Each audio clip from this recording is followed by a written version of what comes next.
in the Pacific. Was to be known as Operation Dominate. Camera position 50 miles at 10,000 feet. Très bien tout le monde, bon retour. J'espère que votre dîner a été agréable. Je vais aborder les 2 premières sections du séminaire ce soir. Et si le temps le permet, nous ferons une session de questions-réponses après. Je vais essayer de parcourir ce qui nous reste à voir assez rapidement.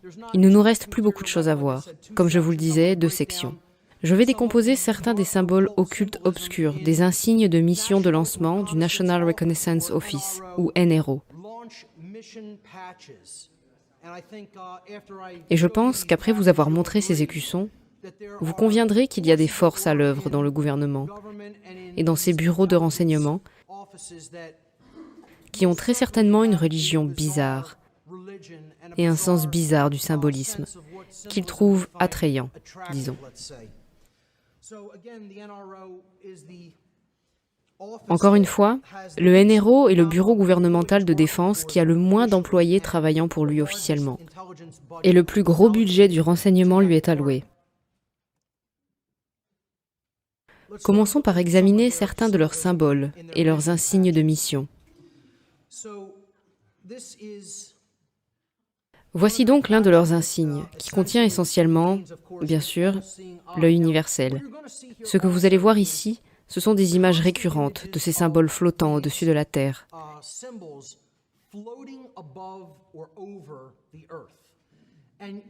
Et vous verrez aussi des étoiles.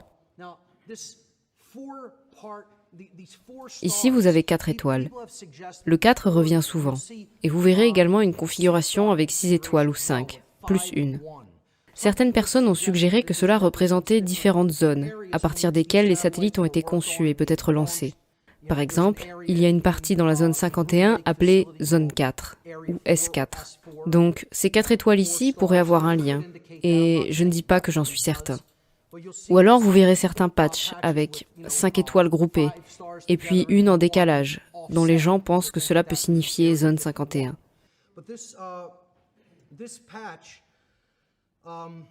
Et donc dans ce patch, qui est leur patch d'opération de flotte, c'est ce que FLT Ops signifie. L'insigne latine en dessous dit Nos no una, nos abeo una, qui veut dire nous flottons ensemble, ou nous nageons ensemble.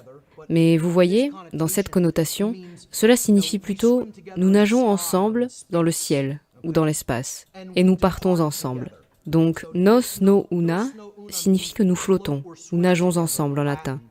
Et puis nos abeo una signifie que nous partons ensemble, c'est-à-dire que nous arrivons ensemble en tant que flottille, et nous partons ensemble en tant que flottille.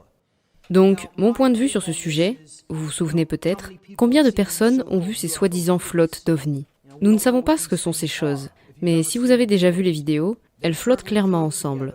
Et quand elles partent ensemble. Vous voyez, je ne dis pas que c'est définitivement ce à quoi cela fait référence, mais cela vous fait penser au genre de technologies très exotiques, si ce n'est d'un autre monde, sur lesquelles ces gens travaillent et utilisent dans nos cieux.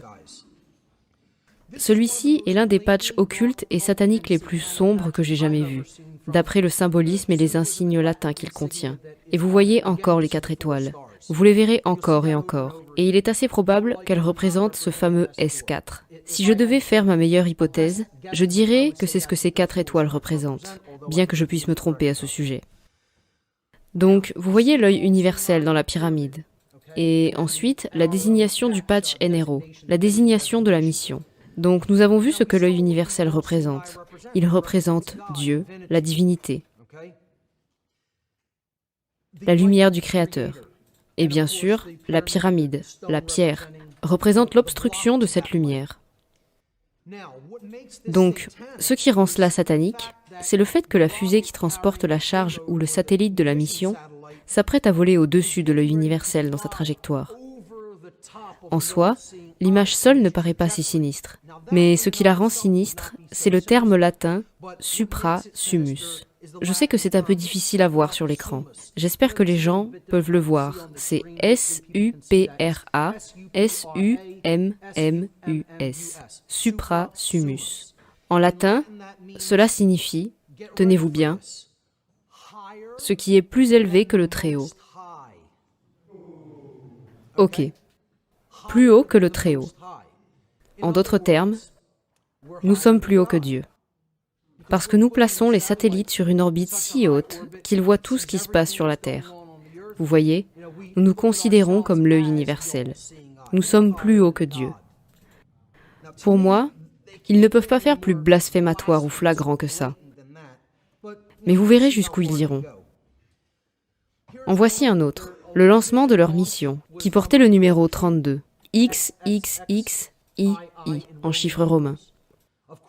C'est, bien sûr, le dernier niveau de la franc-maçonnerie avant ce qu'on appelle la franc-maçonnerie illuminée, qui représente les degrés 33 et plus.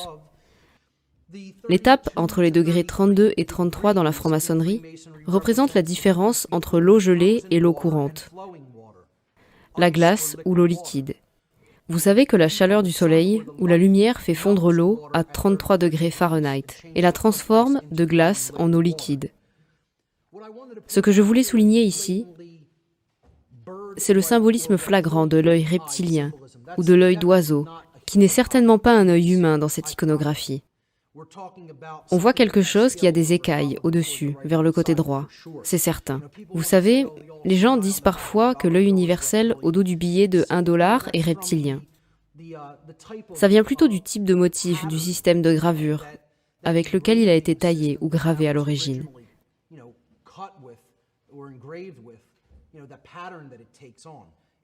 Mais ça représente bien un œil humain, un œil de style humain. Mais ici, ce n'est clairement pas un œil de type humain. Et il a clairement une connotation d'oiseau, ou peut-être de serpent. Et encore une fois, on va suivre des thèmes avec ces insignes, où on va beaucoup voir le symbolisme de l'œil universel dans ces patchs de mission, par exemple. En voici un autre, Annuit Coeptis, où on peut encore une fois voir l'œil universel représenté.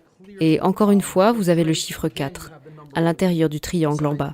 Le chiffre 4, ou 4 étoiles, revient encore et encore sans cesse dans ces écussons. Et NROL signifie National Reconnaissance Office Launch, numéro 32. Encore une fois, il y a le chiffre 32. On voit le symbolisme du hibou contenu dans un patch du NRO de l'année 2000. Et la phrase « Nous possédons la nuit ». Clairement avec une référence à la capacité de voir dans le noir ou de surveiller dans le noir. Ok, nous allons en passer en revue certains qui ont des connotations sataniques flagrantes, en ce qui concerne le symbolisme luciférien ou le symbolisme satanique flagrant. Voici donc le lancement numéro 49, avec clairement une forme de démon ou d'ange déchu, qu'ils ont appelé ici Betty. Et il obscurcit le soleil avec son aile, tenant une sorte de trident et une clé dans l'autre main, avec ses cheveux en feu, et un serpent qui fait le tour de son corps. Puis vous voyez la terre partiellement occultée par l'ombre, et en dessous, il est écrit « Primoris gravix ex occasus », ce qui signifie en latin « premier et important depuis la chute ». C'est le mieux que je puisse traduire. Premier et grave ou lourd ou important depuis la chute. Donc, ce que cela signifie est évidemment très occulte. Je ne pourrais pas vous dire ce que cette mission a eu pour objectif. Mais clairement, il y a un symbolisme satanique flagrant, et la terre est dans l'ombre. Et Occasus pourrait aussi signifier le coucher du soleil. Donc, vous voyez le soleil être obscurci. Si vous le regardez comme si vous le tourniez, et le regardiez comme des collines avec le soleil passant derrière, ça pourrait être interprété comme un coucher de soleil. Et vous voyez l'ombre de la terre représentant la ligne entre la lumière et l'obscurité, lorsque le soleil se couche ou se lève. Donc, Occasus pourrait signifier la chute, ce qui résonne clairement avec le symbolisme de l'ange déchu. Mais ça pourrait également signifier le coucher du soleil, ou l'obscurcissement, ou l'occultation de la lumière. Il y a donc des connotations sataniques ou lucifériennes très claires. En voici un autre. NROL 66, National Reconnaissance Office Launch numéro 66. Get Your Kicks on 66, avec une représentation claire de la figure de Baal. Le taureau, une représentation de Satan. Encore une fois, ces cérémonies de Moloch sont généralement dédiées au dieu taureau Baal, Moloch. Donc c'est une représentation de Moloch on ne peut plus claire, pour autant que je sois concerné. En voici une avec le dieu égyptien du monde souterrain, Anubis, représenté de façon très sinistre, avec des yeux rouges, des crocs et la langue sortie. Et le symbole phallique flagrant du missile qui sort de la terre.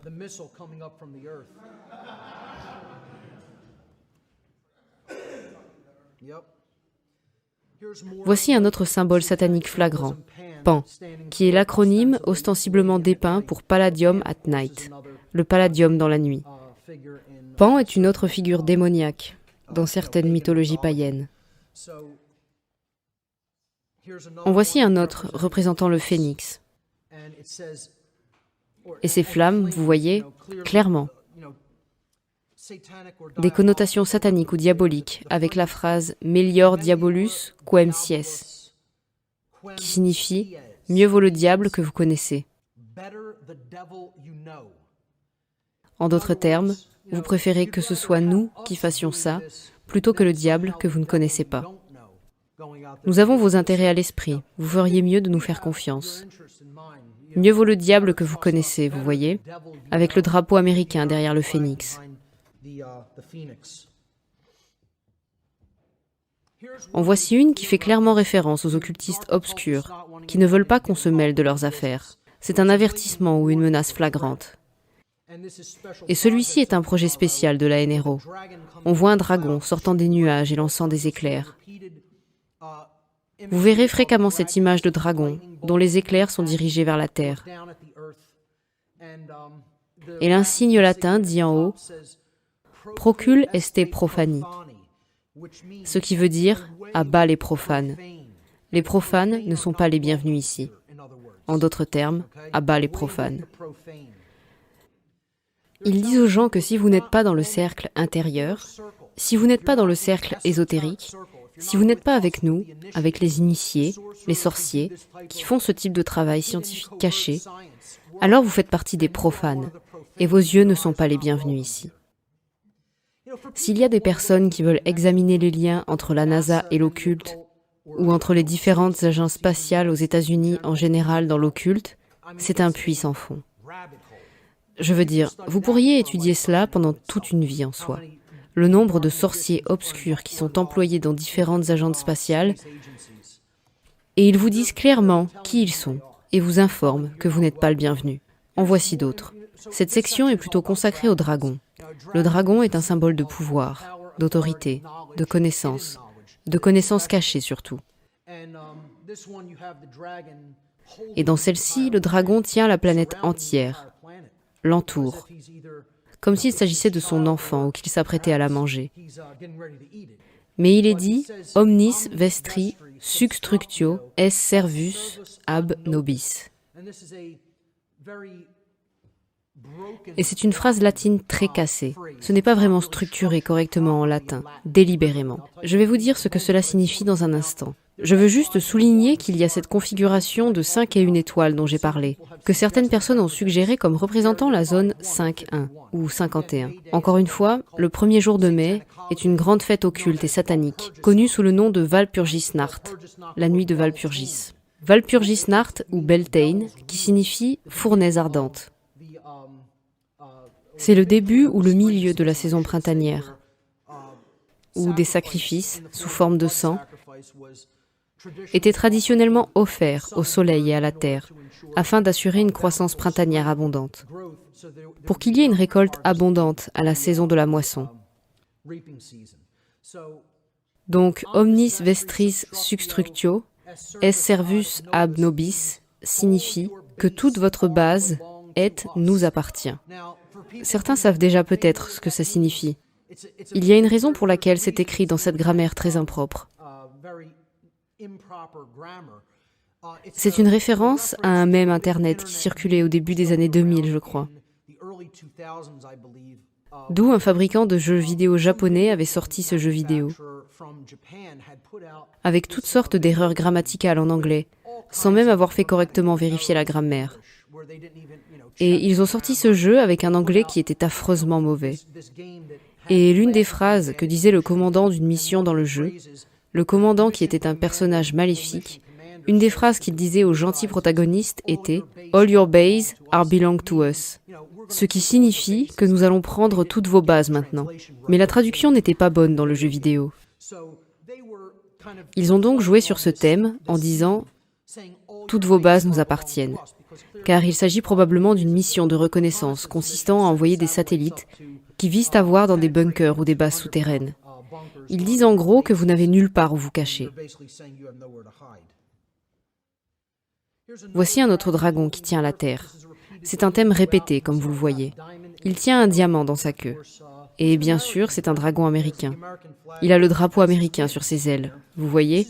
Un merveilleux symbolisme américain. Vous ne pensez pas ? Je veux dire, c'est complètement américain d'un bout à l'autre. Voici d'autres serpents enroulés autour de la Terre. Le symbolisme du serpent. Encore une fois, vous voyez ce thème répété des 4 étoiles, et une étoile légèrement décalée, et puis 4 étoiles de l'autre côté avec 2 étoiles décalées. On n'est pas tout à fait sûr de ce que les étoiles représentent vraiment ici. Mais vous avez clairement plus de symbolisme reptilien entourant la Terre. La phrase latine « Nuncam ante nuncam iterum » signifie « jamais avant et jamais plus ». Et encore une fois, je ne peux pas vous dire ce que ça signifie. C'est manifestement une référence interne à ce qu'était cette mission ou ce lancement en particulier. Le bureau de l'Information Assurance travaille en étroite collaboration avec le NRO. Ils s'appellent eux-mêmes les défenseurs du domaine. Un concept de chevalerie, comme si c'était quelque chose de valeureux, alors qu'en réalité les chevaliers étaient les protecteurs des terres du roi, et renforçaient ainsi le féodalisme. Ce qu'ils font, c'est qu'ils vous montrent qu'ils construisent une grille autour du monde, où il y a une surveillance totale tout le temps. Et en fait, c'est la Terre dans une cage. Le symbole ici, c'est la Terre à l'intérieur d'une cage. Et ces gens pensent qu'ils sont en quelque sorte en train de créer ou de défendre la liberté. Oh, ils défendent bien le domaine de l'esclavage, ça oui. Ils défendent très bien le domaine du féodalisme, c'est sûr. Voici un symbole extraterrestre flagrant, et je dirais même un symbole démoniaque. J'ai expliqué dans ma présentation sur les symboles de dérision occulte comment le logo de l'Air Force est en fait le visage d'un démon. Si vous le regardez, vous voyez les yeux, vous avez les sourcils, les cornes qui montent, le nez qui descend, et puis la bouche qui a l'air très sinistre. Personnellement, je peux le voir très clairement. Je ne sais pas comment les gens qui vénèrent autant ce symbole ne voient pas que c'est le visage d'un démon. Et si je devais faire une hypothèse, ce serait le démon connu sous le nom de Kort, par rapport aux représentations que j'ai vues de Kort. C'est son visage. Je peux me tromper, mais ça y ressemble vraiment pour moi. Ensuite, vous avez l'alien gris typique, avec d'énormes yeux noirs en amande. Des yeux noirs en amande, pas de nez, pas de bouche à proprement parler, une grosse tête, l'alien gris typique. La phrase en dessous dit « Oderint dum metuant », ce qui signifie « Laissez-les haïr aussi longtemps qu'ils ont peur ». Sérieusement ? C'est censé être quelque chose qui représente les valeurs américaines ? Je crois que c'est une phrase qui a été prononcée pour la première fois par l'empereur romain Caligula, si je ne me trompe pas.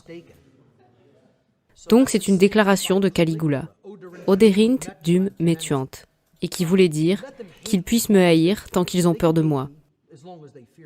C'est comme dire, on a le contrôle, on sait qu'on a le contrôle, vous pouvez haïr autant que vous voulez, tant que vous avez peur.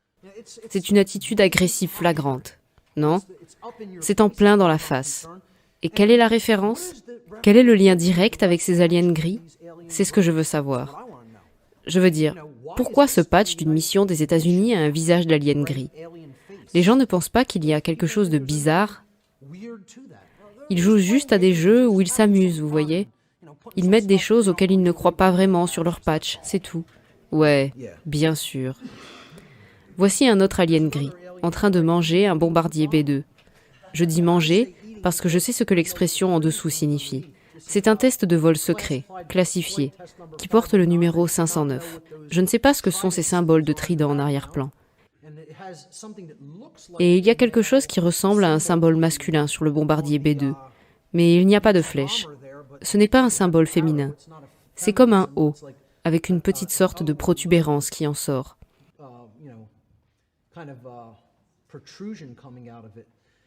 Mais l'alien semble dévorer ce bombardier B2, et Gustatus similis pullus signifie « a le goût du poulet ». Donc, je suppose que c'est une référence au goût de l'alien pour le bombardier B2. Ça devient de plus en plus bizarre, les amis. Mais ce sont sûrement des gens parfaitement normaux qui travaillent dans ce bureau clairement, bien sains d'esprit, bien ajustés psychologiquement, avec des bonnes valeurs américaines bien authentiques. Celui-ci est le plus récent, le lancement 39, ou peut-être pas le plus récent, mais c'en est un très récent. Il a été lancé en 2013. Une pieuvre qui dévore la Terre avec ses tentacules, partout autour de la Terre. Et ça dit, rien n'est hors de notre portée.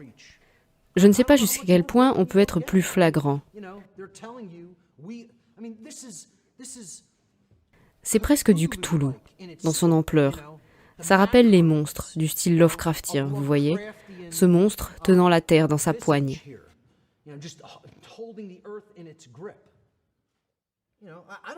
Je ne pense pas personnellement qu'on exagère quand on décrit ça comme quelque chose de super sinistre. Je pense que ça parle de soi-même. Si vous ne pouvez pas voir ça, si vous ne pouvez pas voir qu'il y a des connotations ultra sinistres à ça, une énorme entité démoniaque cthulhuesque, en forme de pieuvre qui dévore la Terre, et c'est ce qu'ils sont. Ils vous disent vraiment ce qu'ils font, de mon point de vue. Voici encore d'autres extraterrestres, démons ou personnages de l'ombre. Le symbolisme avec cette forme de chevron qui apparaît encore et encore, 23D, Space Operation, Semper Vigilance, ce qui signifie toujours regarder ou toujours surveiller.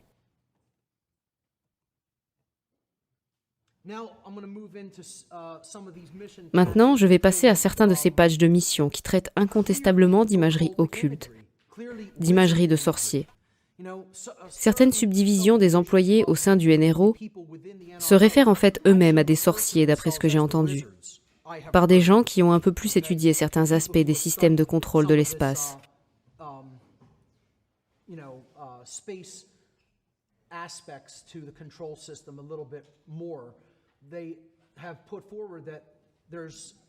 Ils avancent qu'il y a certaines équipes de missions spéciales au sein de ces organisations qui se réfèrent à elles-mêmes comme des sorciers ou des magiciens, parce qu'ils ont le plus haut niveau de connaissances internes sur le but réel de ces missions, alors que tout le reste fonctionne sur le principe du besoin de savoir.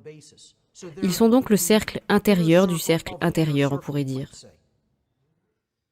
Et dans ce cas, c'est l'escadron de tests de vol. Vous voyez comme une épée de sorcier ici. Comme un sorcier qui envoie un éclair vers les montagnes. Il est dans une sorte de vaisseau en forme de chevron.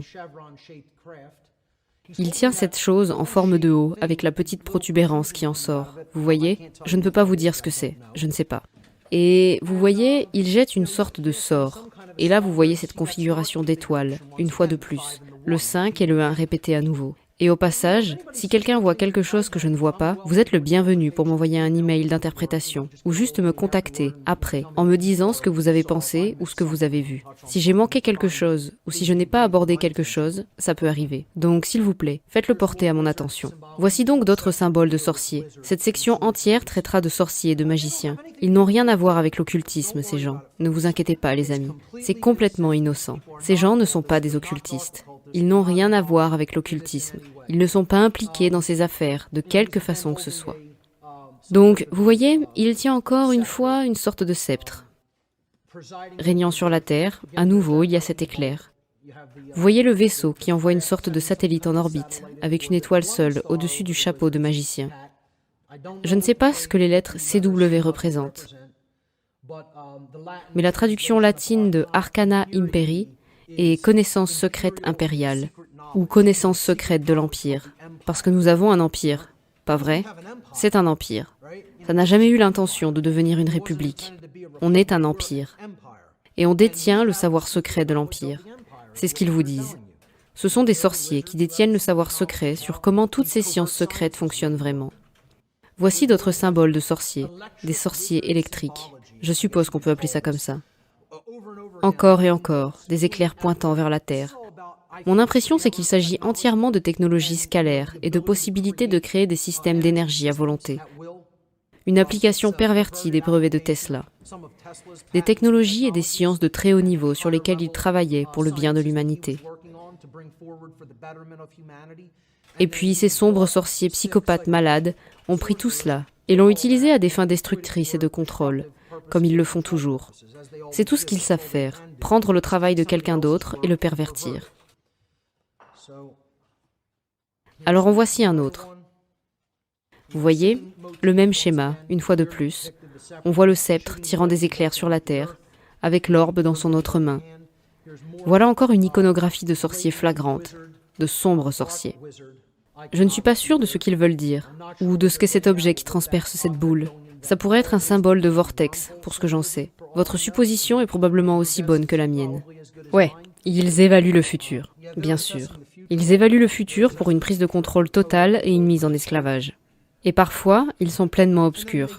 Comme vous voyez, ne posez pas de questions, parce que ce n'est pas vos putains d'oignons. Peut-être que ça a quelque chose à voir avec la Lune. On a le croissant de Lune au-dessus, et puis le point d'interrogation. Et je ne vais même pas vous donner d'indices ou de symbolisme. Puis ça devient encore pire, parce qu'ensuite, il y a celui qui est juste complètement vide, et qui dit « Si ego certiorem faciam, miitu delendus eris ». Je pense que ma prononciation latine n'est pas trop mauvaise, même si elle n'est peut-être pas parfaite. Mais cela signifie « Si je vous mettrais au courant, vous devriez être détruit par moi, ou je devrais vous tuer. » Donc, si je vous disais de quoi il s'agit, je devrais vous tuer. C'est ce que ça veut dire en gros. Il n'y a rien au milieu du patch. Ouais, un super groupe de gars avec qui tu voudrais probablement traîner. Ils sont très équilibrés mentalement.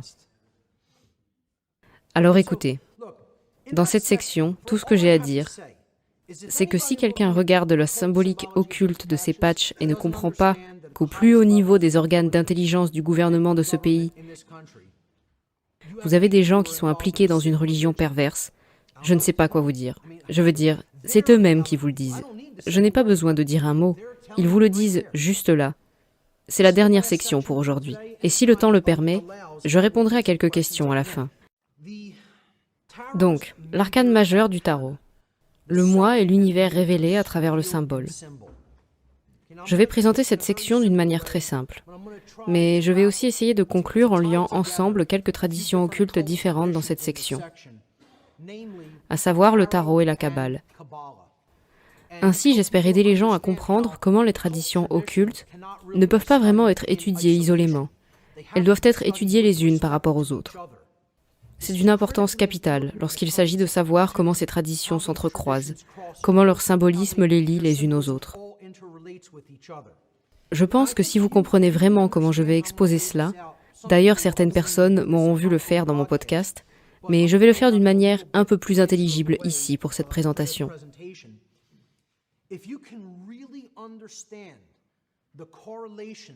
Si vous pouvez vraiment comprendre les corrélations entre les symboles, cette section est si puissante. Quand j'ai compris cela, quand j'ai étudié le tarot en conjonction avec la kabbale assez profondément pour faire ces connexions, avec l'aide d'autres occultistes et chercheurs,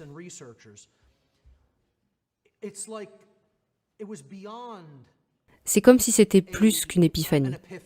C'était au-delà d'un moment de révélation. C'était comme, vous voyez, c'était au-delà des frissons dans le dos.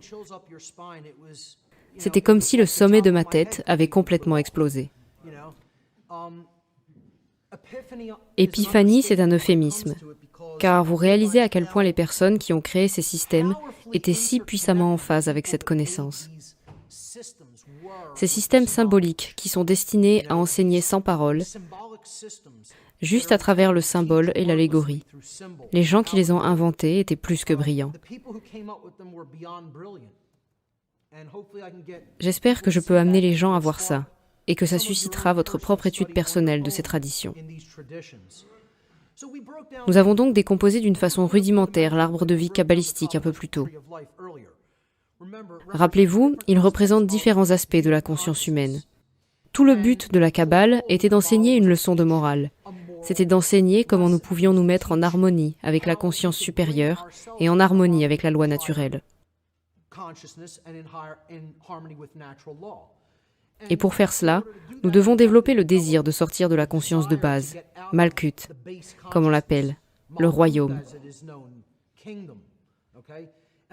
Où nous devons d'abord développer ce désir qui vient du chakra sacré, cette énergie de l'union sexuelle, ce désir de s'améliorer et de se transformer, puis de développer une volonté de se préoccuper suffisamment de notre transformation pour aider le processus de transformation chez les autres.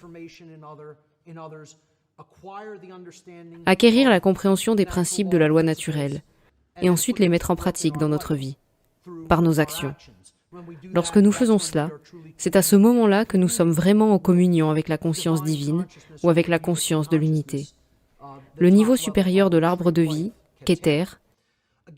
Encore une fois, nous avons parlé de la correspondance avec le système védique des chakras et comment les systèmes interagissent en quelque sorte avec leur symbolisme respectif.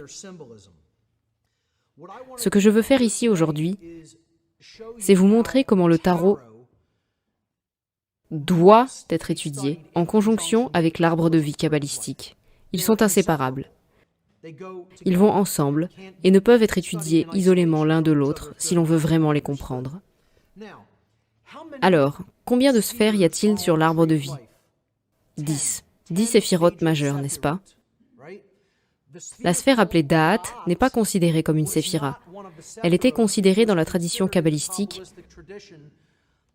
comme l'endroit à partir duquel l'arbre pousse, ou l'origine de l'arbre. C'est l'essence de l'arbre. Elle représente la connaissance. Le mot Da'at en hébreu signifie connaissance. Donc, si on regarde ça comme l'essence d'un des arbres, dans la Kabbale, on a en réalité deux arbres de vie. Il y a un arbre macrocosmique et un arbre microcosmique.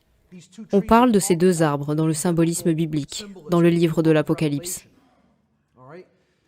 Et qu'est-ce qu'ils représentent en réalité ?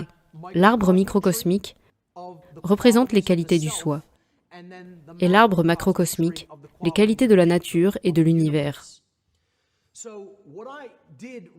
Donc, ce que j'ai fait ici, c'est que j'ai pris les 11 premières cartes des arcanes majeures et je les ai distribuées selon une progression très spécifique sur l'arbre de vie kabbalistique. Nous allons faire la même chose pour les 11 autres cartes, avec l'arbre de vie macrocosmique. Très bien. Donc, 22 cartes dans l'arcane majeur, 11, 11.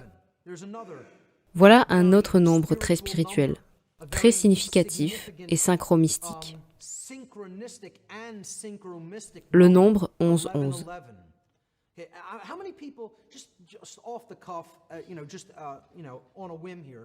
Combien de personnes ont une expérience personnelle ou une synchronicité personnelle avec le nombre 11, 11 ? À main levée. Ok, c'est peut-être un tiers de la salle. 11, 11 est connu comme l'appel aux travailleurs de lumière. Ce que cela signifie, c'est que si vous voyez ça régulièrement, encore et encore, laissez-moi vous dire quelque chose. Quand j'ai commencé à me réveiller, j'ai vu le 11-11 tellement souvent. C'était devenu tellement obsédant que j'étais fatiguée de le voir. C'était si bizarre. À un moment donné, je me disais juste « Ah bon, encore ? Vraiment ?» Non-stop, non-stop.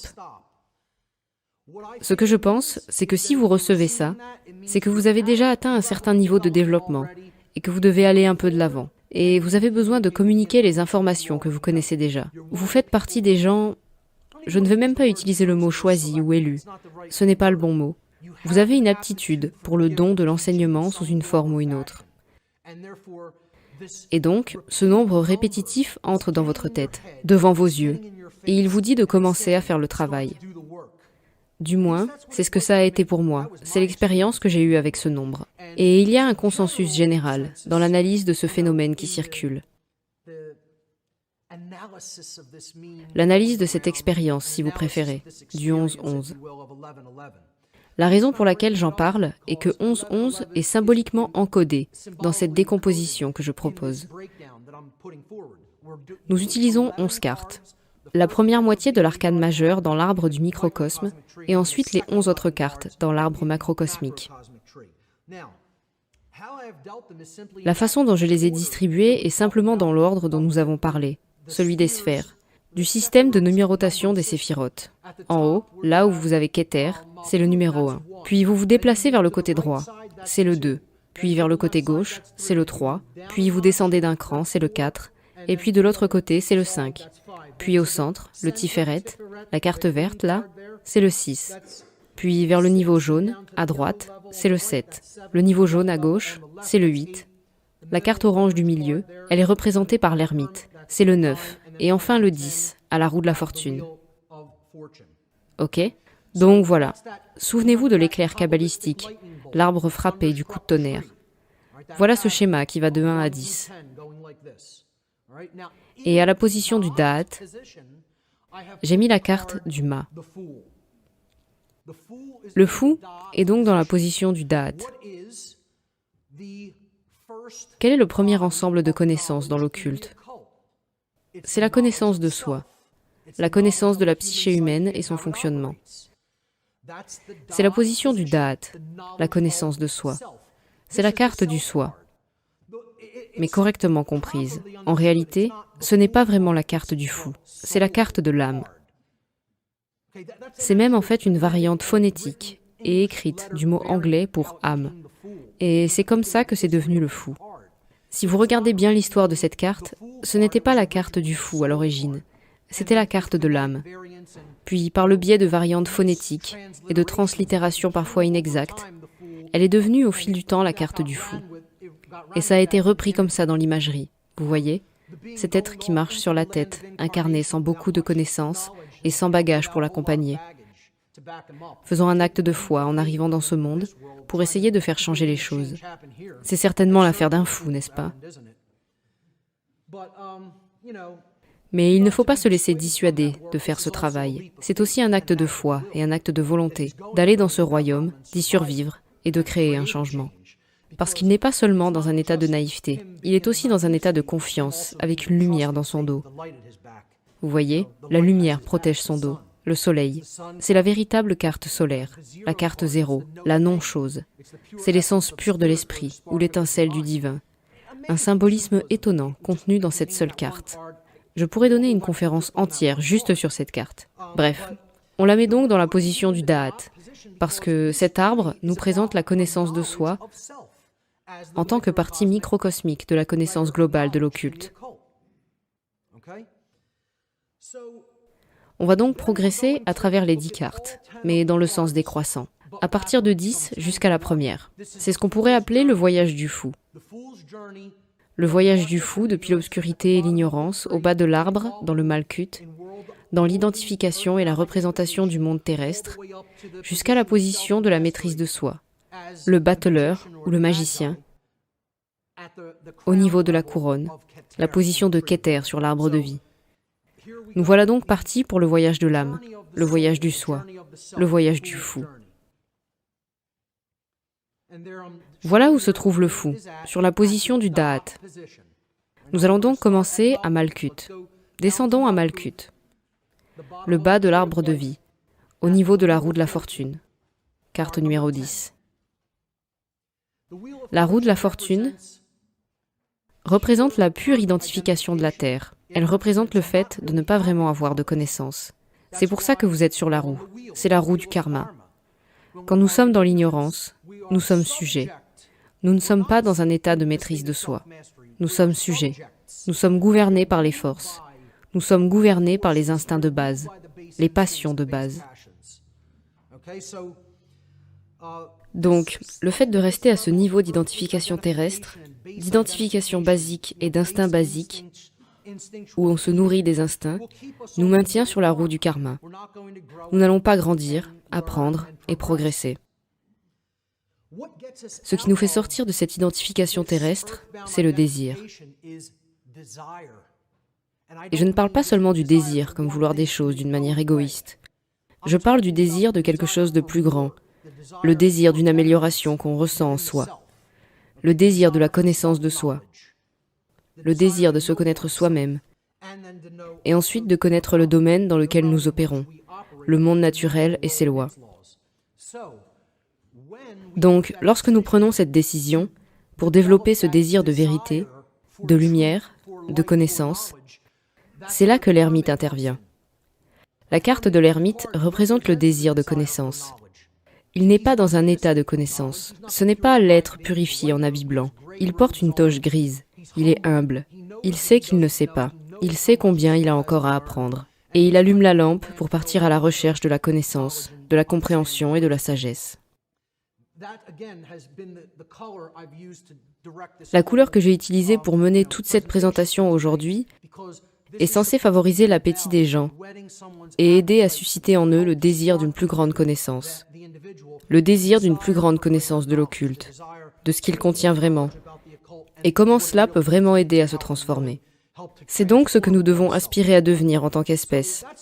Alors seulement nous pourrions commencer à faire des progrès à partir de Malkuth. Et ce désir existe chez bon nombre de personnes. Vous savez, comme je l'ai dit, si je pensais que c'était sans espoir, les amis, je ne dirais pas un mot. C'est encore possible, même en cette époque tardive. La question à se poser, c'est « est-ce que nous allons le faire ?» Passons donc à la carte suivante en 8e position.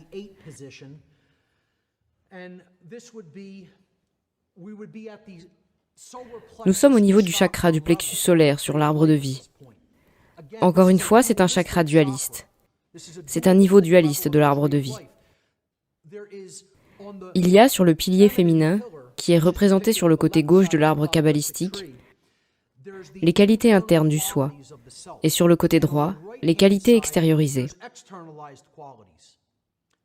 On peut donc regarder ce pilier, qui va de haut en bas, du côté gauche avec ses 3 cartes, qui est connu comme le pilier de la sévérité. Mais en termes kabbalistiques, ce que ce pilier représente, ce sont les qualités internes. Il peut aussi représenter l'obscurité, si vous le regardez d'un certain point de vue. C'est ce qui n'est pas facile à voir, ce qui est à l'intérieur, que vous devez pénétrer un peu plus profondément pour voir ou trouver. Et puis ces 3 cartes sur le pilier de droite, le pilier de la miséricorde, sont les propriétés plus masculines ou actives du soi, comme nous allons le voir. Ok. Donc, à ce niveau, c'est la carte de la force ou du courage. Et il y a 2 aspects à cette volonté. Il y a une qualité interne, qui est le courage, d'accord ? Vous développez le courage à l'intérieur, puis vous devez faire quelque chose dans le monde extérieur pour amener le courage à se manifester, pour agir avec. Quand on passe au niveau suivant, on voit que c'est le chariot, qui représente la volonté dans le tarot. Vous avez donc une carte, avec une femme qui tient la gueule ouverte d'un lion sans crainte, ce qui représente le courage, une qualité féminine interne. Mais maintenant, vous avez la qualité masculine de faire les choses dans le monde réel, la volonté d'agir. Donc, les 2 sont le centre de la volonté du plexus solaire. Mais on voit bien les aspects duels de celui-ci. L'un est un aspect interne, un aspect féminin, et l'autre est un aspect externe, ou masculin. Nous allons passer à la carte au niveau de Tiferet, qui est le chakra du cœur. Tiferet, c'est la beauté. Et là encore, nous avons le symbole du cœur, la carte de l'amoureux. Le symbolisme est très cohérent. C'est tellement cohérent quand on apprend cette disposition des cartes. Les personnes qui ont développé le jeu de tarot l'ont clairement utilisé en conjonction avec les anciens systèmes hébraïques, avec la Kabbale, et même avec des systèmes plus anciens. Ces cartes existaient clairement, bien avant ces traditions, parce qu'elles sont issues de l'ancienne tradition kémite, comme de nombreux chercheurs l'ont démontré à travers beaucoup de travaux, et non des moindres, Michael Tsarion par exemple.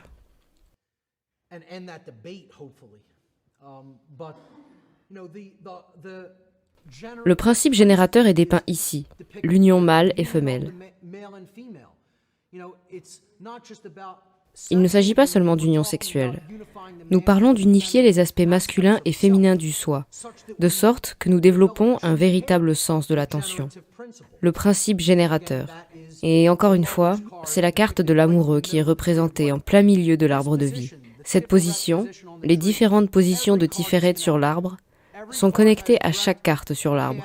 Chaque carte a une ligne de vue directe sur les cartes du Tiferet, parce que c'est le point central de l'arbre, le principe générateur, le cœur, qui est au centre de tout ce à quoi nous tenons assez pour agir dans notre vie, ou pour le manifester dans notre vie. Et c'est pour cela qu'on l'appelle le principe générateur ou créateur. Passons à un autre niveau. Et nous arrivons à la séphira de la sévérité, dite Géboura. La carte du pape se situe là. Cette carte est donc placée sur le pilier de la sévérité, sur la sphère même de la sévérité, appelée Géboura. Et cette carte représente le travail avec le soi.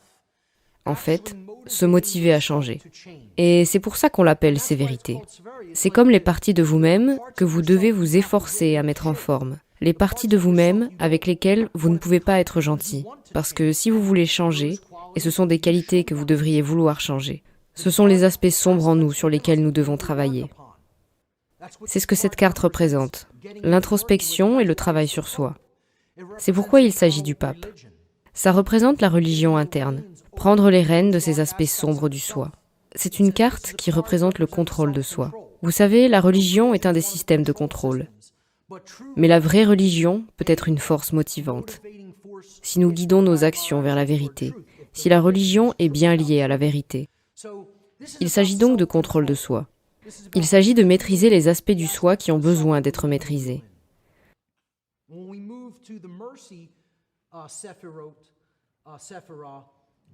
Quand nous passons à la séphira de la pitié, dite Hesed, nous voyons que dans cette position, nous avons la carte de l'empereur. Cela représente l'aspect duel de la religion. Nous avons l'homme d'État, l'empereur. Donc vous avez la religion et vous avez le gouvernement. Cette carte représente la miséricorde.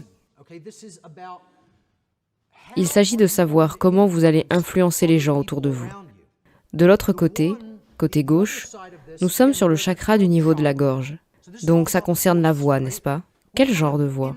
Celle avec laquelle vous travaillez à l'intérieur? Votre voix intérieure? Le dialogue qui se passe à l'intérieur de vous? Qu'est-ce que vous vous dites? Comment vous motivez-vous à travers votre dialogue interne pour changer? C'est ce que représente la carte de la sévérité, le pape.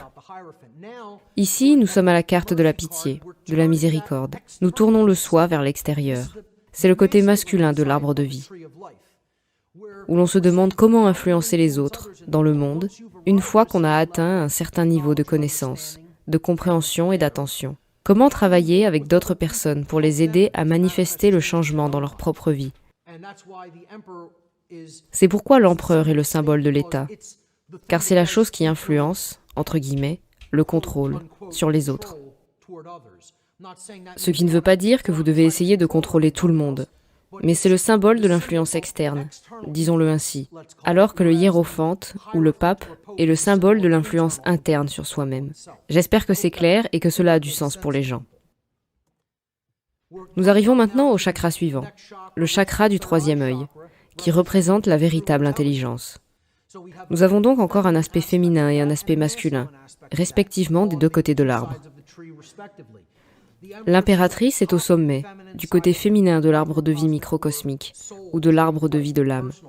Les aspects personnels de l'arbre de vie. C'est la séphira dite Bina. Bina signifie compréhension. La compréhension est une qualité interne, comme nous en avons parlé.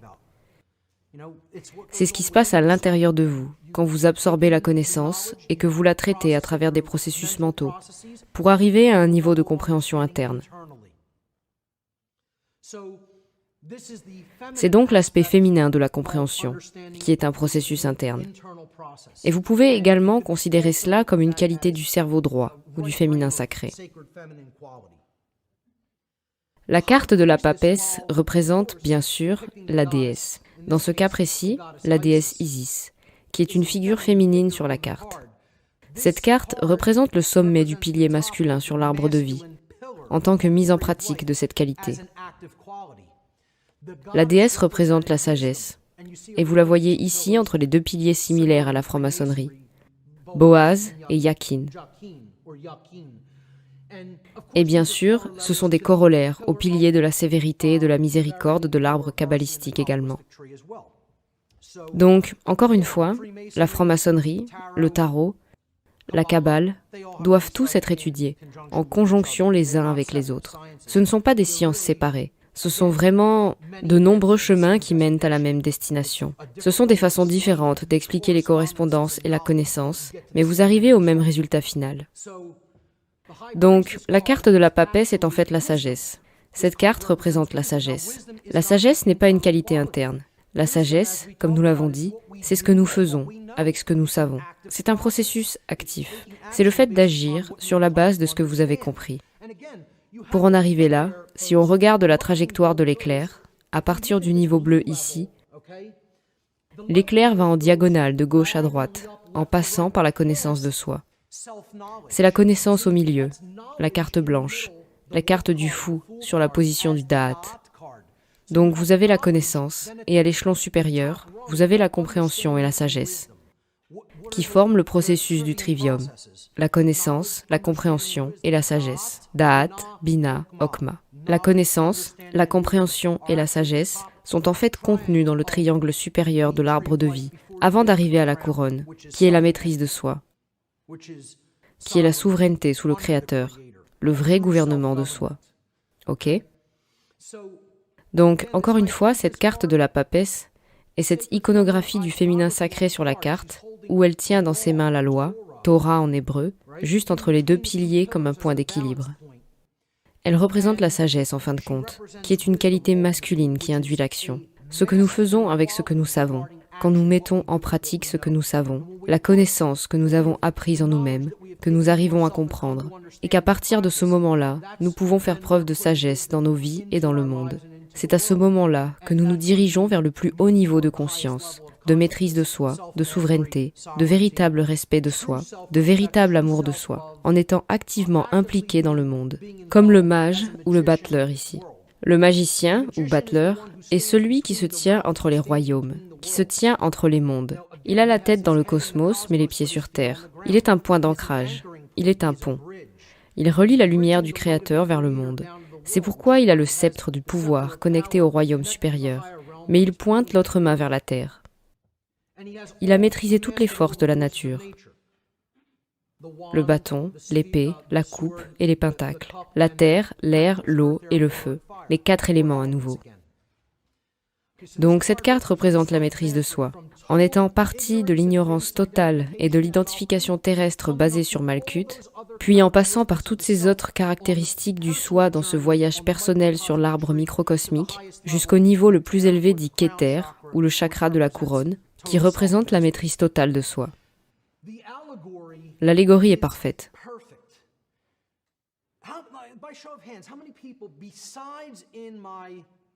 Combien de personnes, en dehors de ma série de podcasts, ont déjà vu cette façon d'arranger les cartes dans le tarot, à main levée?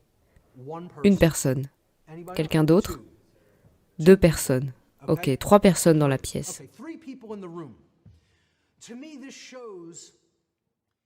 Pour moi, cela montre, et je ne cherche en aucun cas à être rude, mais cela montre que les gens n'ont pas une connaissance approfondie de la façon dont ces systèmes sont liés entre eux et comment ils s'assemblent. Et je suis sûre que les gens qui ne sont pas du tout familiers avec l'occulte et qui ne sont pas du tout familiers avec mon travail n'ont jamais entendu parler d'un quelconque aspect de tout cela ou n'ont jamais vu de telles interprétations de ces cartes. Encore une fois, je ne vous dis pas que ce sont les seules interprétations qui peuvent être données, mais regardez comme le symbolisme se rapporte bien au concept de l'arbre de vie et aux sphères qu'il contient. C'est une allégorie parfaite en ce qui me concerne. Et vraiment, très peu de gens étudient le tarot de cette façon. Ils ne le combinent pas avec la tradition kabbalistique, et ils ne voient pas les puissants aspects transformateurs que ce symbolisme peut avoir dans la pratique de la vie. Il faut vraiment comprendre profondément et amplement ce symbolisme. J'espère donc que cette démonstration transmet tout cela de manière à ce que ce soit facilement compris. J'espère que c'est le cas. Quoi qu'il en soit, je vais passer à l'arbre de vie macrocosmique. Et nous allons voir comment cette disposition des 11 autres cartes de l'arcane majeur du tarot nous parle des forces à l'œuvre dans la nature, et que ça puisse nous montrer aussi les deux voies que peut prendre une civilisation. D'accord, regardons ça. J'ai donc construit l'arbre de vie macrocosmique à partir des 11 autres cartes de l'arcane majeur du tarot.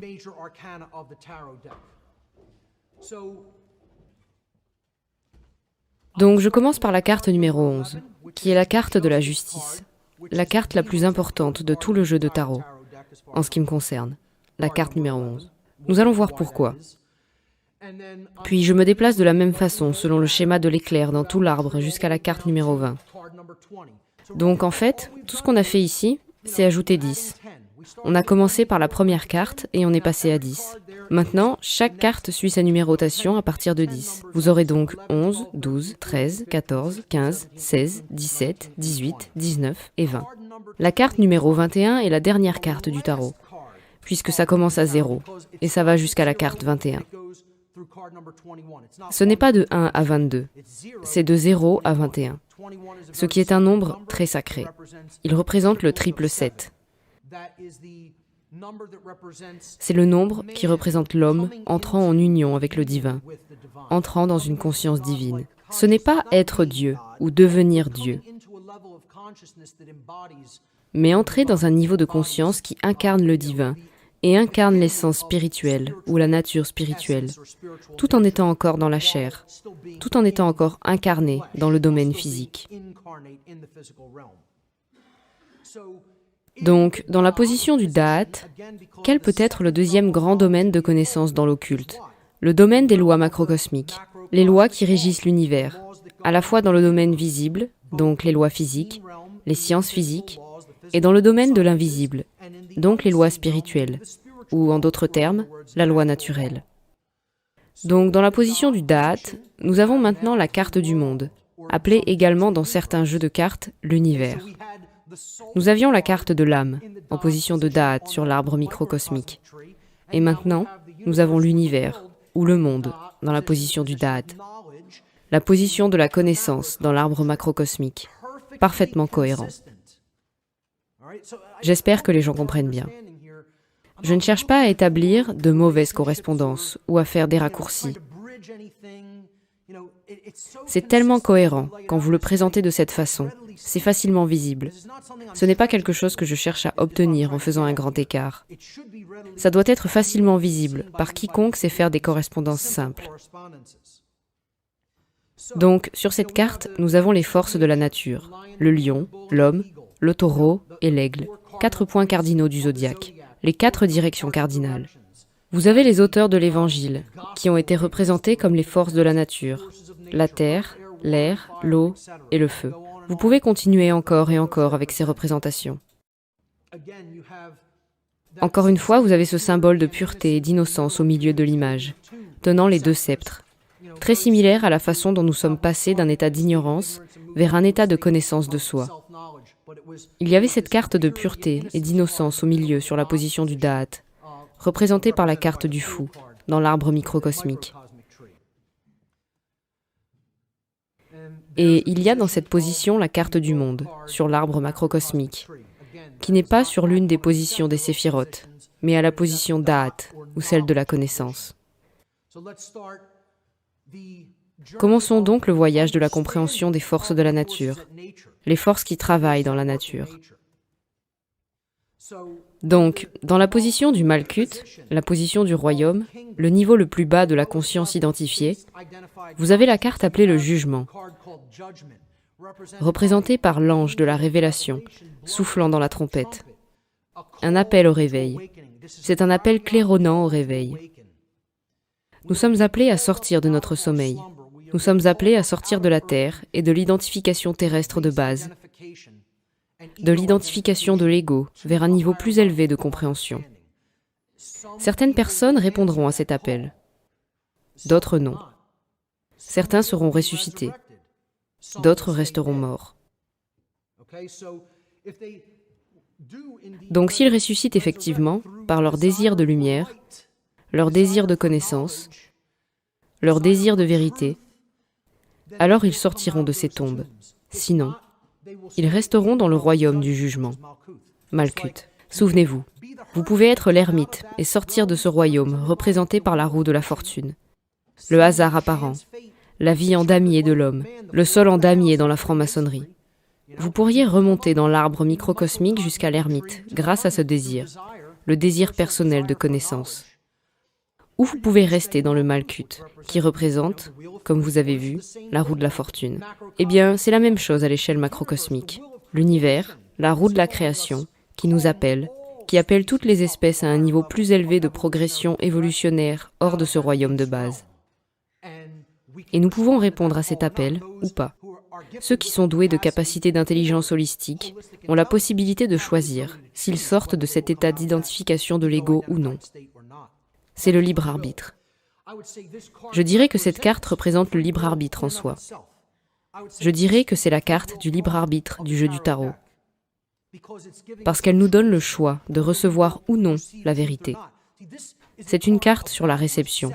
Encore une fois, le thème ici est celui de la réception. Le thème principal du jour est la réception de la vérité, la réception de la connaissance. Le mot Kabbale signifie réception. Il signifie réception correcte, la manière correcte de recevoir, la manière correcte d'ouvrir son esprit et son cœur. La réception de la connaissance du cosmos et de la connaissance de soi. Une belle tradition lorsqu'elle est bien comprise et utilisée correctement. Je considère cette carte comme la carte du libre arbitre dans le jeu. Elle dit que vous avez le libre arbitre de vous transformer ou de rester dans l'ignorance.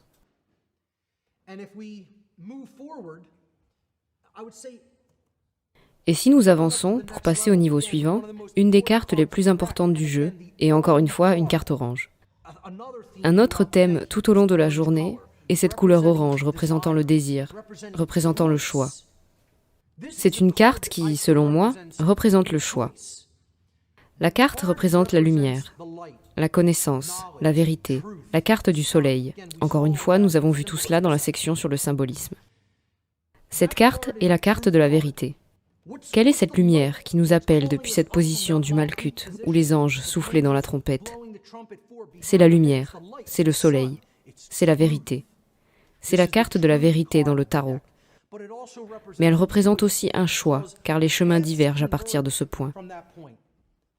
Comme vous pouvez voir, nous allons continuer notre chemin vers le haut dans la progression de l'éclair, pour arriver au sommet de l'arbre. Mais l'arbre microcosmique est légèrement différent l'arbre macrocosmique est légèrement différent du microcosmique, parce que cette carte représente un point de choix. Recevrez-vous la vérité?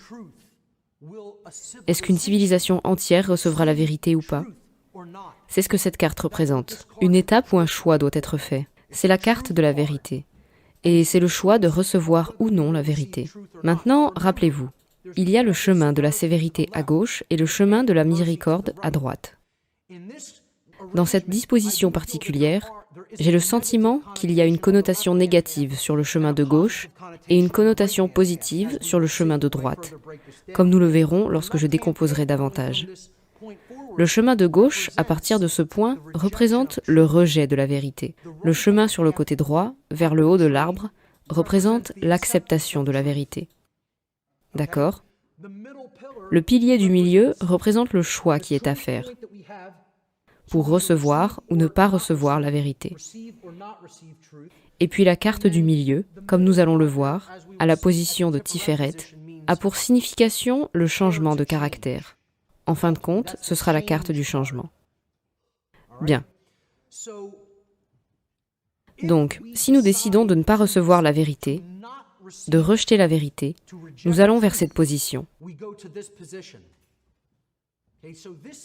La lune, qui, encore une fois, est représentée symboliquement dans la franc-maçonnerie par ce côté obscur, et vous pouvez la regarder comme une partie du symbolisme féminin également.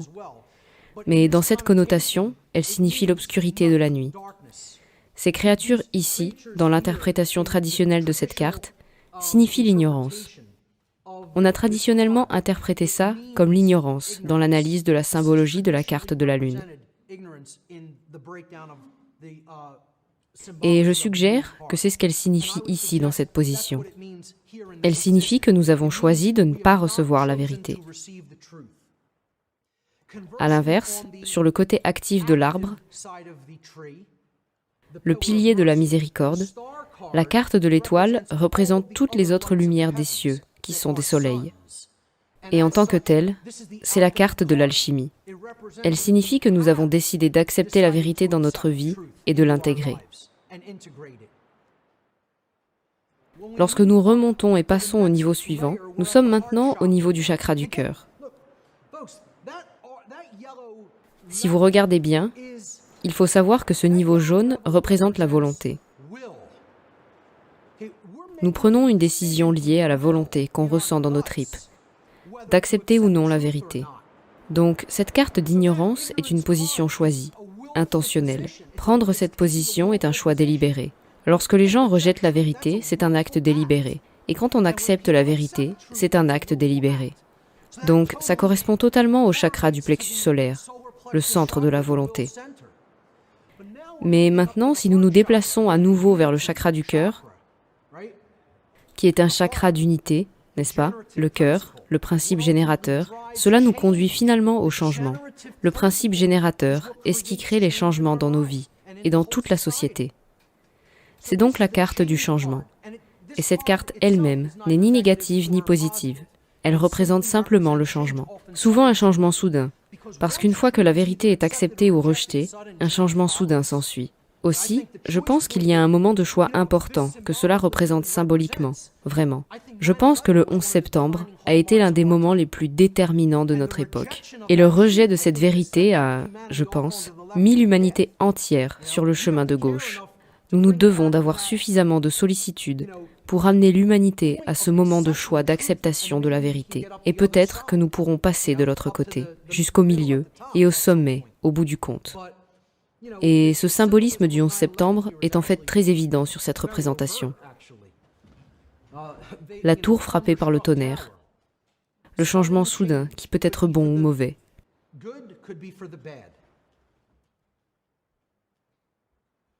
Dans tous les cas, le changement arrive, vous savez.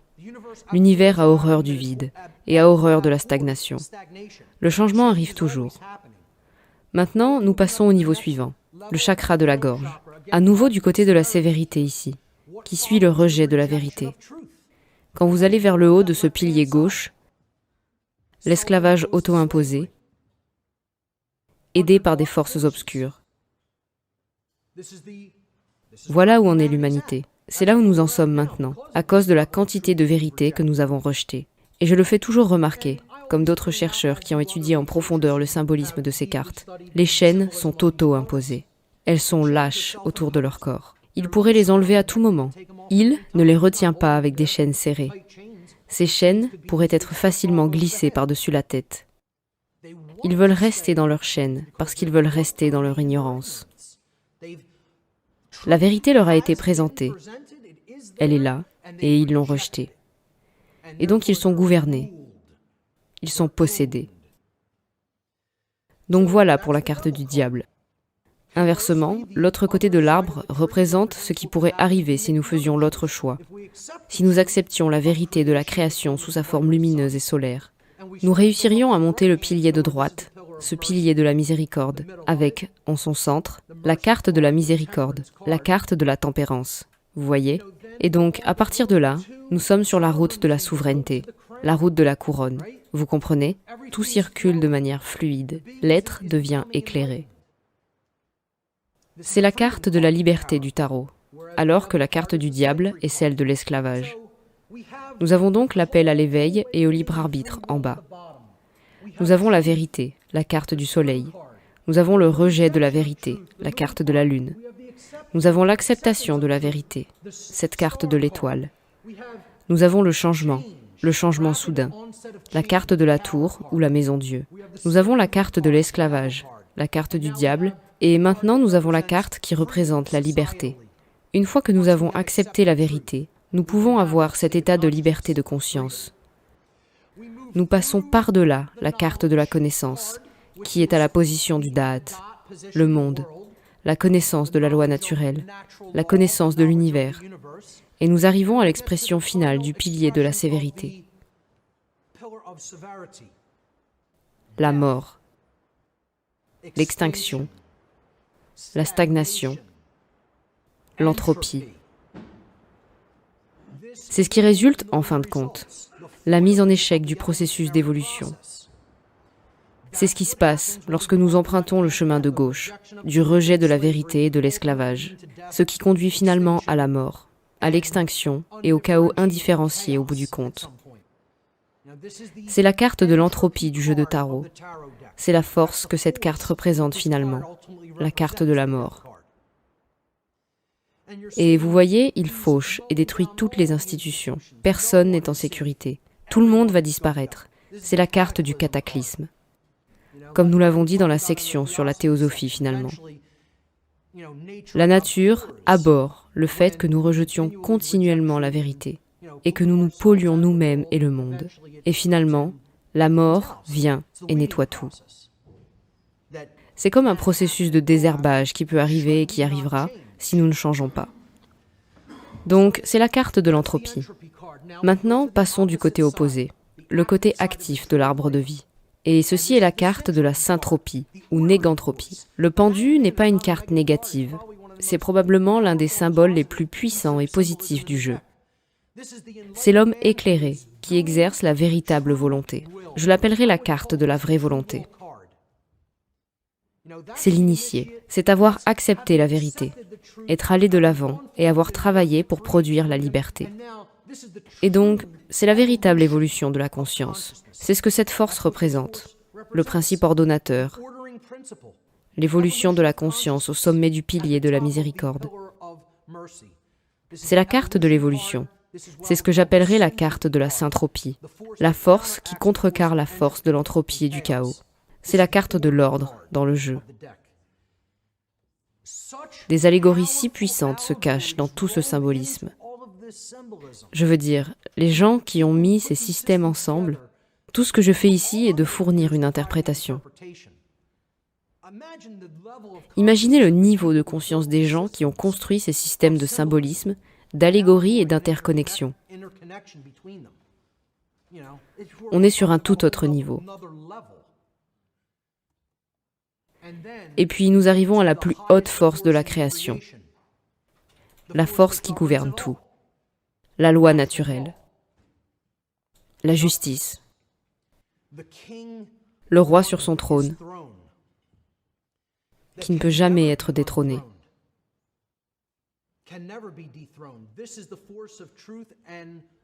C'est la force de la vérité et de la volonté et de la liberté et de l'amour et de l'évolution et de la loi dans la nature. C'est la carte de la volonté de Dieu, on pourrait l'appeler ainsi. C'est la carte qui représente tout ce que le Créateur englobe. Encore une fois, dans mon séminaire sur la loi naturelle, je présente cette carte comme la carte du jeu de tarot qui représente la loi naturelle elle-même, car c'est ce qu'elle est. C'est ce que les occultistes obscurs veulent détrôner et usurper. Ils veulent être Dieu, ils veulent être la loi. Finalement, c'est la partie la plus importante de tout le jeu de tarot, car c'est la carte de la loi elle-même.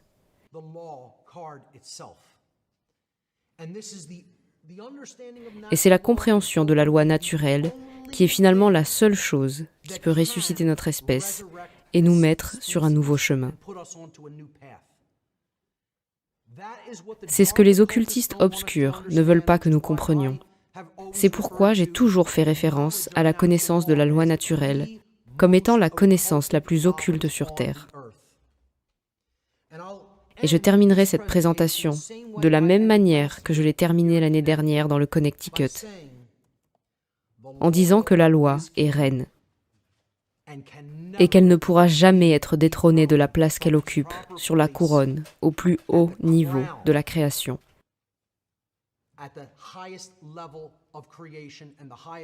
Et au plus haut niveau d'autorité dans l'univers. C'est la seule autorité qui existe dans l'univers, la loi naturelle. Mesdames et messieurs, merci beaucoup pour votre aimable attention aujourd'hui.